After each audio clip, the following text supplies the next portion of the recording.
Researchers, NGOs, and even TED Talks tell us that education is the silver bullet needed for a community to get out of poverty. Unfortunately, this is not always the case. A good example is Latin America, that has made an enormous effort itself, and yet poverty in some regions has only increased. My objective in this TED Talk is to share the surprising ways in which education can generate poverty in underdeveloped regions, and most importantly, what we can do to prevent millions from being trapped in this cycle.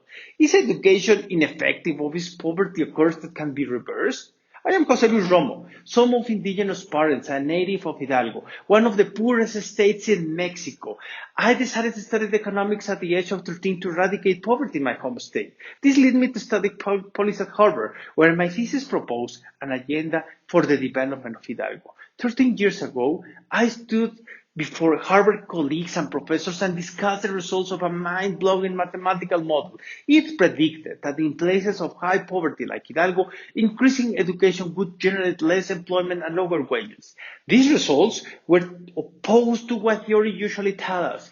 I thought I was wrong. By remembering what I had experienced, I had part of the answer. When you come from a community without opportunities and get education, you will leave to continue your studies or work.